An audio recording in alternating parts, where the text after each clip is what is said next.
آج کی یہ محفل آپ نے دیکھا کہ شادی خانہ آبادی کے موقع پر منعقد ہوئی، اور ابھی آپ نے پیر طریقت حضرت سید سجاد باپو نے 2 دولہوں کا نکاح پڑھایا، اور آپ نے سب نے اس دعا میں شرکت کی، اور بھی سادات کرام علماء کرام کی یہاں حاضری، سید کوثر حسن باپو، سید عابد باپو اور حضرت کے شہزادگان یہاں موجود ہیں۔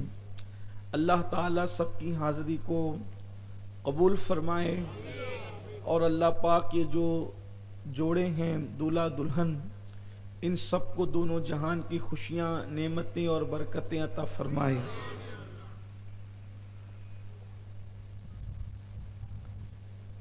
ہم مسلمان ہیں، اور اللہ تبارک و تعالیٰ کا ہم پر بڑا احسان یہ ہے کہ اس نے ہمیں اسلام کی اور ایمان کی دولت عطا فرمائی۔ اس سے بڑی کوئی ڈگری دنیا میں نہیں ہے، اور نہ اس سے بڑی ڈگری کوئی دنیا میں ہو سکتی ہے۔ ایمان والے کا مطلب یہ ہے کہ آپ کا رشتہ اللہ سے بھی جڑا ہوا ہے اور رسول اللہ سے بھی جڑا ہوا ہے۔ جس کے دل کا تعلق اللہ اس کے رسول سے جڑا ہوا ہو، اس سے بڑا کوئی ڈگری والا ہو ہی نہیں سکتا۔ ساری ڈگریاں قبر کے باہر رہ جائے گی، یہ ڈگری جو قلب کا رشتہ اللہ اس کے رسول کے ساتھ ہے، یہ ڈگری قبر کے اندر بھی ساتھ جائے گی، یہ ڈگری میدان محشر میں بھی ساتھ جائے گی، اور یہی ڈگری انشاءاللہ ہمیں جنت میں لے جائے گی۔ یہ بہت بڑی سعادت کی بات ہے، اور اللہ تبارک و تعالیٰ نے ایمان عطا کر کے ہم پہ احسان کیا۔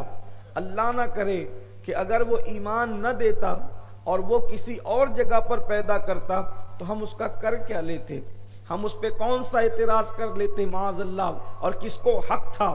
اس لیے کہ وہ اللہ ہے، قادر مطلق ہے، اس کے ہر کام میں حکمت ہے، لیکن کتنا کرم کیا، بن مانگے اتنی بڑی نعمت عطا کی، بن مانگے اتنی بڑی ڈگری عطا کی، بن مانگے اتنا بڑا مقام عطا کیا۔ آپ اندازہ کریں یہ ایمان کی ڈگری کیا ہے۔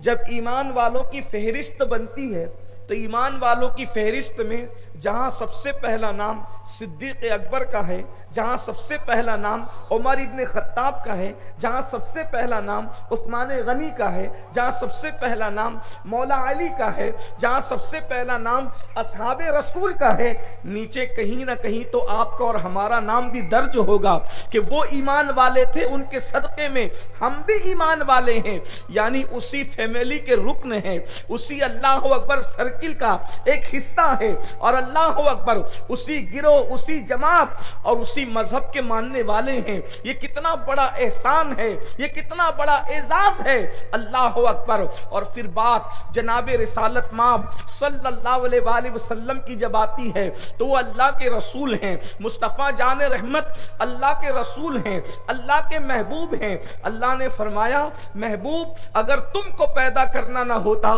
تو ہم کائنات پیدا نہ کرتے۔ جس کی خاطر کائنات پیدا کی، جس کی خاطر زمین آسمان پیدا کیے، جس کی خاطر چاند سورج پیدا کیے، سب کچھ انہی کی خاطر پیدا کیا، اللہ اکبر۔ اور وہ رسول کس میں بھیجا؟ وہ حبیب کس میں بھیجا؟ وہ حبیب بھیجا ایمان والوں میں، اور ارشاد فرما دیا لقد من اللہ علی المؤمنین اذ بعث فیہم رسولا، اے مومنو اللہ نے تم پر احسان کیا کہ تم ہی میں ایک رسول جلوگر فرمایا، محبوب کو تم میں بھیجا۔ ذرا تصور کرو کہ اپنا محبوب بھی کوئی کسی کو دیتا ہے، اپنا محبوب بھی کوئی کسی میں بھیجتا ہے؟ محبوب تو اپنے پاس رکھا جاتا ہے، محبوب تو اپنے قریب رکھا جاتا ہے، لیکن اللہ رب العزت نے محبوب کو ہمارے درمیان بھیج دیا۔ کیوں بھیجا؟ اللہ اکبر۔ اور اس کے محبوب کیا ہیں؟ ان کی حقیقت کیا ہے، ان کی شان کیا ہے، ان کی عظمت کیا ہے، یہ تو اللہ ہی جانتا ہے، لیکن بشر کا لباس پہنا کر اللہ نے ان کو ہمارے درمیان بھیجا۔ کیوں بھیجا؟ آخر محبوب کیوں تشریف لائے اتنی بڑی ہستی کو لباس بشر پہنا کر؟ حقیقتیں تو اللہ ہی جانتا ہے کہ ان کی حقیقت کیا ہے، کیونکہ انہوں نے خود فرمایا یا ابا بکر لم یعرفنی حقیقتا غیر ربی، اے ابو بکر میری حقیقت حقیقت کو میرے رب کے سوا کوئی نہیں جانتا. اللہ رب العزت نے مگر اس حقیقت مصطفیٰ صلی اللہ علیہ وآلہ وسلم کو لباس بشر پہنا کر ہمارے درمیان بھیجا. حضور ہمارے درمیان کیوں آئے؟ اندازہ فرمائیں حضور کا ہمارے پاس آنے کا کیا مطلب ہے. یعنی بادشاہ اللہ اکبر اگر چونٹیوں کے درمیان ان کا حال دریافت کرنے کے لیے آئے تو اس میں چونٹیوں کی کوئی اوقات نہیں ہے، بلکہ یہ بادشاہ کا کرم ہے کہ وہ چونٹیوں کے درمیان تشریف لائے. ایک بادشاہ کے سامنے چونٹیوں کی جو حیثیت رہتی ہے اتنی حیثیت بھی تو حضور علیہ السلام کے سامنے ہماری نہیں ہے. ہماری اوقات کیا ہے؟ وہ جو نالین پہنتے تھے ان کے نالین میں جو ذرے لگتے تھے وہ ذرے ان کی نالین سے لگ کے جھڑ جائیں تو ہم اس کے بھی برابر نہیں ہو سکتے. ہماری حیثیت اس کے برابر بھی ہونے کی نہیں ہے، مگر وہ ہمارے درمیان آئے. آنے کا مقصد کیا تھا؟ آنے کا مقصد یہی تھا، بہت سارے مقاصد میں سے سب سے بڑا مقصد یہ تھا تاکہ اے انسانوں میں لباس بشر پہن کر آیا ہوں، اور لباس بشر پہن کر آیا تو میں بازار جاؤں گا تو تمہیں بازار میں جانے کا سلیقہ سکھاؤں گا. میں تمہارے درمیان بیٹھوں گا تو تمہیں بیٹھ کر کے بیٹھنے کا سلیقہ سکھاؤں گا. میں تمہارے درمیان سوؤں گا تو تمہیں سونے کا سلیقہ سکھاؤں گا. تمہارے درمیان شادی بیاہ کی جائے گی تو آقا ہمیں شادی بیاہ کا طریقہ سکھائیں گے. یعنی اللہ کے رسول صلی اللہ علیہ وآلہ وسلم ہمیں انداز زندگی سکھانے آئے تھے، اسی لیے انہوں نے پانی بھی پیا.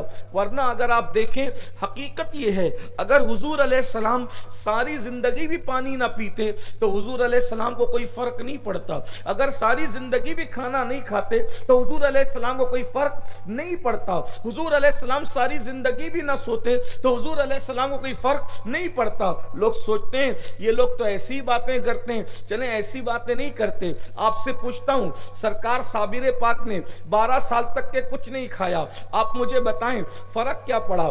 ارے جب ان کے بیٹوں کے بیٹوں کے بیٹوں کا بیٹا ایسا ہے کہ وہ 12 سال تک کے بغیر کھائے زندہ رہ سکتے ہیں تو مصطفیٰ جان رحمت کی شان کا عالم کیا ہو، حضور علیہ السلام کے مقام کا عالم کیا ہوگا. اسی طرح بہت ساری داستان ہے، کوئی مانے نہ مانے ہم کسی کو منوانے نہیں آئے ہیں، لیکن ہمارے مسلک میں ایسی ہستیاں ہیں جنہوں نے برسوں کچھ نہیں کھایا اور اللہ نے انہیں زندگی دی ہے. جب ان کی روحانیت کا یہ عالم ہے تو ان کو روحانیت کا فیض عطا کرنے والے مصطفیٰ جان رحمت کا عالم کیا ہوگا، ان کی عظمت کا عالم کیا ہوگا. اگر اللہ کے رسول علیہ السلام نے کھایا بھی، پیا بھی، سوئے بھی، کپڑے بھی پہنے، سب کچھ کیا، وجہ صرف ہمیں طریقہ دینے کے لیے.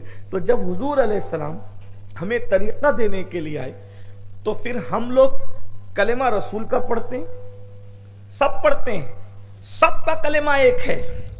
جب کلمہ اللہ کے رسول کا پڑھتے ہو تو پھر طریقہ دوسروں سے کیوں لیتے؟ آپ مجھے بتائیں، کلمہ پڑھا اللہ کے رسول کا، محمد الرسول اللہ صلی اللہ علیہ وآلہ وسلم، یہ سب کا کلمہ ہے، تو پھر بیٹھنے کا انداز، کھڑے ہونے کا انداز، اٹھنے کا انداز، دیکھنے کا انداز، سونے کا انداز، شادی بیاہ کا انداز، موت میت میں، یہ سب کس سے سیکھنا؟ جس کو ہم نے نبی مانا. اس لیے کہ حضور سے بڑا کوئی نہیں ہے، اللہ کی مخلوق میں حضور سے بڑا کوئی نہیں ہے. بعد از خدا بزرگ توئی قصہ مختصر، اللہ کے بعد سب سے بڑا مرتبہ کسی کا ہے تو وہ مصطفیٰ جان رحمت صلی اللہ علیہ وآلہ وسلم کا ہے. میرے امام کہتے ہیں اور بڑے مزے میں کہتے ہیں، سرور کہوں کہ مالک و مولا کہوں تجھے، باغ خلیل کا گل زیبا کہوں تجھے، حرما نصیب ہوں تجھے امید گہ کہوں، جانے مراد کانے تمنا کہوں تجھے. حضور کو صرف مراد نہیں کہا بلکہ جانے مراد، ساری مرادوں کی جان کہاں ہے، وہ جانے مراد ہے. جانے مراد کانے تمنا کہوں تجھے، اور اللہ رے تیرے جسم منور کی تابشیں، اے جانے جا میں جانے تجلا کہوں تجھے. تیرے تو وصف عیب تناہی سے ہے بری، حیران ہوں میرے شاہ میں کیا کیا کہوں تجھے. اور کہہ لو کہ سب کچھ ان کے ثنا خاک خاموشی، چپ ہو رہا یہ کہہ کے میں کیا کیا کہوں تجھے. لیکن رضا نے ختم سخن اس میں کر دیا، خالق کا بندہ خلق کا آقا کہوں تجھے.